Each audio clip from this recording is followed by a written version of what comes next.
Jadi negara isinya para maling. Kita bongkar misalnya.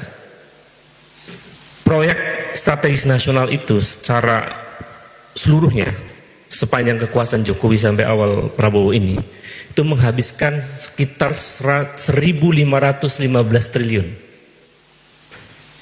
Saya telusuri di PPATK itu ternyata yang dikorupsi dari 1.500 lebih itu sekitar 510 triliun. Jadi 36% dari proyek strategis nasional itu dikorupsi. Dan itu masuk ke semua pejabat. Diduga kuat juga masuk ke Solo. Jadi bayangkan 36% dari proyek itu bocor. Lalu apakah itu tidak tepat kalau dikatakan itu kleptokrasi? Saya melihat ini sangat klepto. Di tengah rakyat sedang susah, di tengah pengangguran terus terjadi. Itu satu, untuk menyimpulkan bahwa betapa kleptonya kekuasaan ini. Yang kedua, seorang sosiolog korupsi, Syed Hussein Nasr, yang pertama kali menulis tentang sosiologi korupsi, itu menjelaskan di antara ciri potensi besar korupsi itu adalah kerahasiaan. Jadi kebijakan itu menyimpan kerahasiaan, sesuatu yang disembunyikan begitu. Saya menduga kuat bahwa ada sesuatu yang disembunyikan tahun 2021. Itu tentu bukan persoalan sederhana, karena pasti pihak Cina itu meminta kejelasan, termasuk juga jaminan. Tapi kita nggak punya akses untuk membongkar apakah perubahan peraturan presiden itu ada jaminan khusus.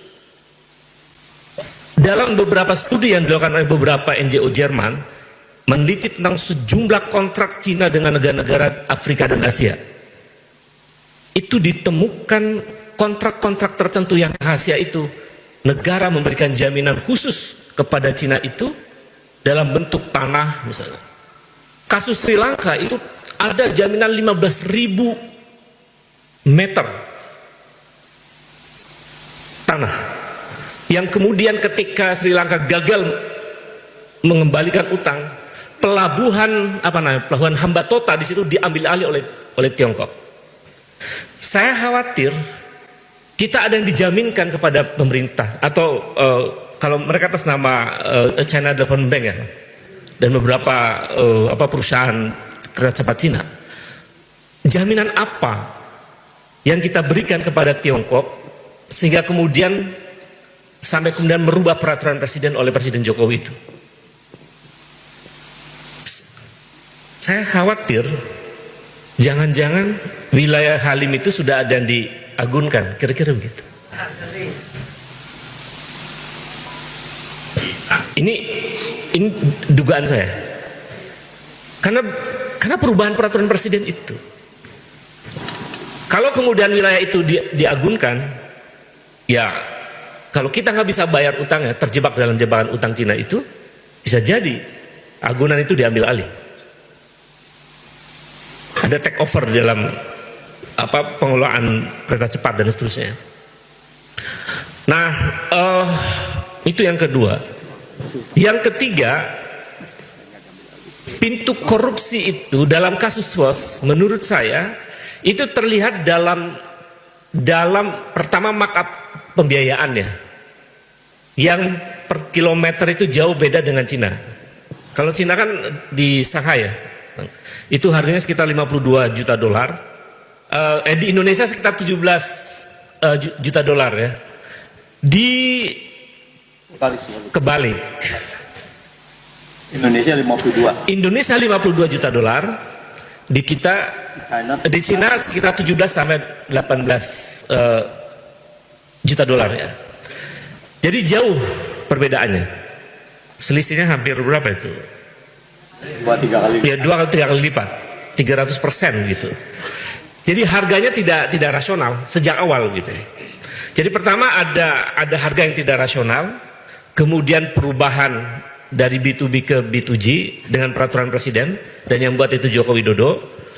Kemudian ada pembengkakan pembiayaan. Kan pembengkakan biayanya sampai luar biasa juga, cukup besar.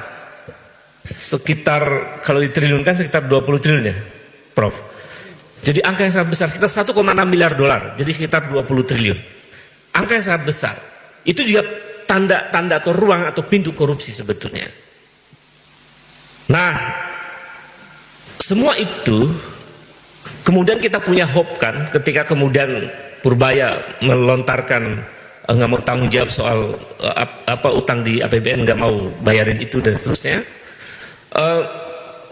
Tapi kemudian Prabowo lebay, kacau juga itu. Jadi narasinya itu atas nama rakyat. Gitu. Demi kepentingan rakyat saya ambil alih, ya kan? Saya yang tanggung jawab.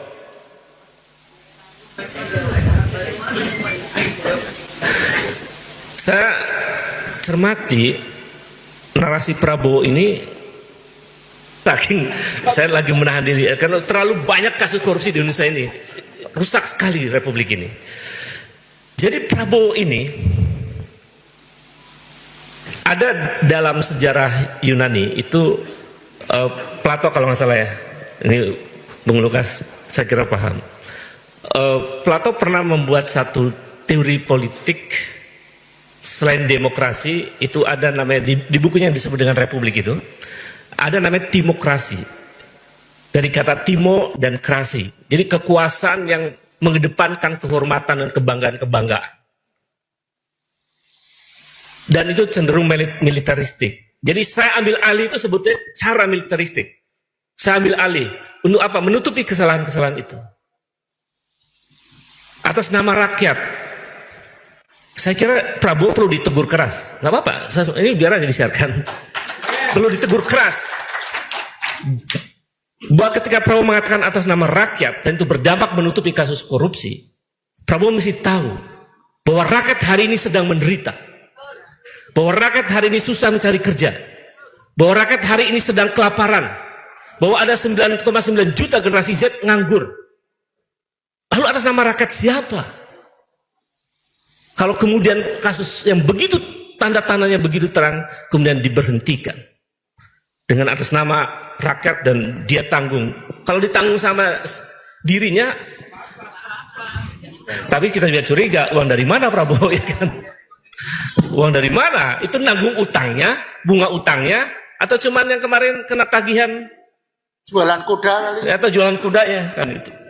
Jadi negara ini bukan paguyuban. Masa urusan korupsi? Ini persoalannya korupsi, dugaan kuat korupsi, lalu dianggap selesai. Nggak cukup dengan narasi itu. Itu bukan seorang leader menurut saya. Jadi Prabowo perlu ditegur keras, ya, kritik keras, karena ini salah. Gitu. Nah, lalu dia di situ kan membangga-banggakan, ya kan? Kita mesti bangga sebagai bangsa yang punya kereta cepat, gitu. Itu juga argumen parah. Kereta cepat Jakarta-Bandung itu teknologinya Cina. Apa yang bisa dibanggakan? Bukan milik. Kalau adanya Bang Andi sama Bang Indro bikin teknologi kereta cepat dari Jakarta Surabaya yang bikin putra-putra bangsa kita sendiri, baru kita bangga. Ini Cina. Apa yang dibanggakan?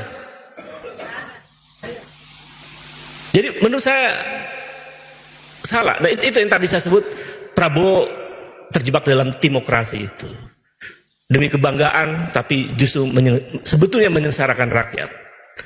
Betapa banyak proyek-proyek mercusuar pada akhirnya kita mengalami beban berat sebagai bangsa. Nah, jadi Bung Lukas, saya